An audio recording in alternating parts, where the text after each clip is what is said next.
And when you're in the beginning stages of just learning about coaching and training, usually the inner critic and self-sabotager aren't doing anything. They'll let you be happy over there learning. Oh, yes. And now I'm going to go over here and watch Paul's next video. Oh, I'm going to go over here and watch Paul on Mentor Monday. Oh, he's got a little bonus training thing over here. I'm going to watch that too. And I'm going to take a crap load of notes. And now I'm going to read this book. And oh, I'm on Amazon. He talked about this resource. I'm going to get this too. And you know what? Self-sabotager and inner critic don't care anything. They don't give a flip about that. They will let you occupy yourself with as much reading and learning and training, but and you know what? They'll even let you do idea generation. They'll let you sit around in think tanks. They'll let you join one of my group calls and talk about all your ideas and jot them down. And everybody like, oh, this is so great. And oh, this is going to be so cool. And watch little entertaining videos about this and maybe even make some videos and some posts and stuff like that. And then all of a sudden, I don't know what day is going to happen, but there's going to be a percentage of the way towards launching your coaching practice where inner critic and self-sabotager is going to arise. You wouldn't believe how much I could get done in training, in writing stuff, and website tweaks and everything else. Like inner critic and self-sabotager don't care about those things at all. But as soon as you get to that place where you need to take a step across that line, it is the line where you're going to put yourself out there. This is where you're going to find the line is. It's the line where you need to put yourself out there. It's a line where you need to launch that website. It's the line when you need to tell everybody what you're getting ready to do. It's the line where you're going to go live and you're going to do some things or whatever. Everybody's going to have a different line there, but it's a line that is kind of the point of no return. Look at this quote right here. It's an amazing quote I found on this. The last 10% it takes to launch something takes as much energy as the 90%. That first 90%, you know why? Because you're not having to deal with any kind of failure.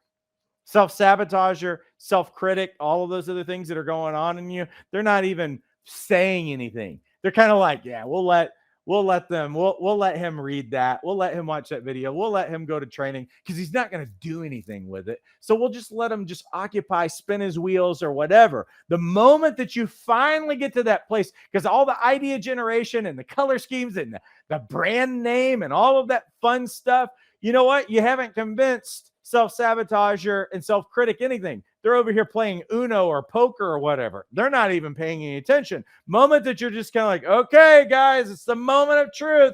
It's about time to go live with this website. All of a sudden, and it's that final 10% that you're going to have to fight to the death for. And I'm talking about the death of self-sabotage and the self-critic. That's a bloody battle.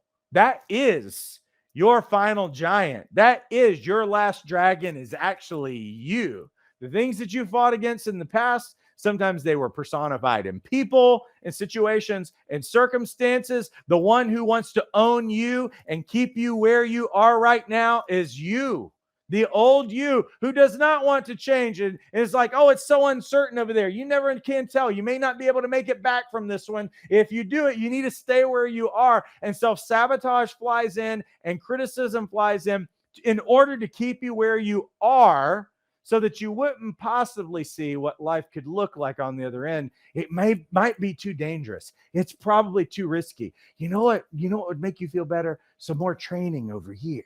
So you'll go to another training. Maybe you should do some more idea generation. Maybe you should go back and work on that ebook a little bit longer. And then, when you feel a little bit better, you'll have more confidence to go past the line.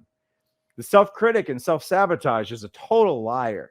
They don't want you going past this line. So now that the place that has become your comfort zone used to be the place that you were afraid of at one point, now it's the place where you're confident.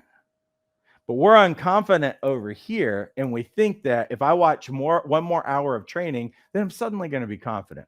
I'm going to watch one more video. I'm going to read one more book. I'm going to do some more idea generation. I'm going to work on my grammar. I'm going to get somebody to help me with something like that, and I'm going to distract myself.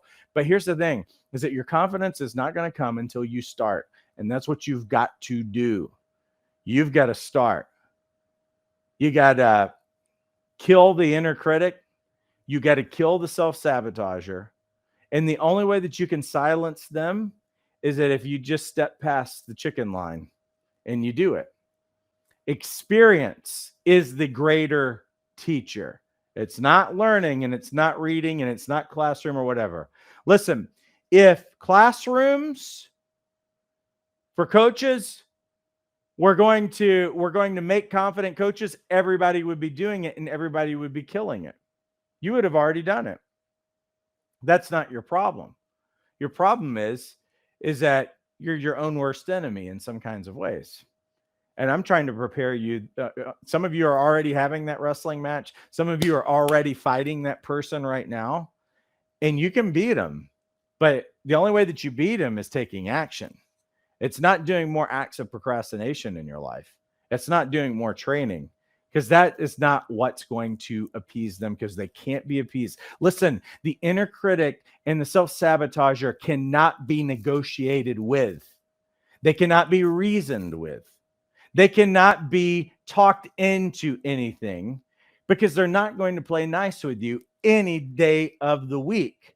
They're not going to be schmoozed into anything. And they're not going to say, well, they're not going to negotiate anything out. All they want is what they want, which is to keep you exactly where you're at. And action's the only way that you can actually defeat them. And what I would say, not just action, but consistent action in your life. And not just any old action, because some of you are doing action that's not bringing results in your life. Consistent action that is showing that you've made a clear, irrevocable choice to not go back to where you were in your life before.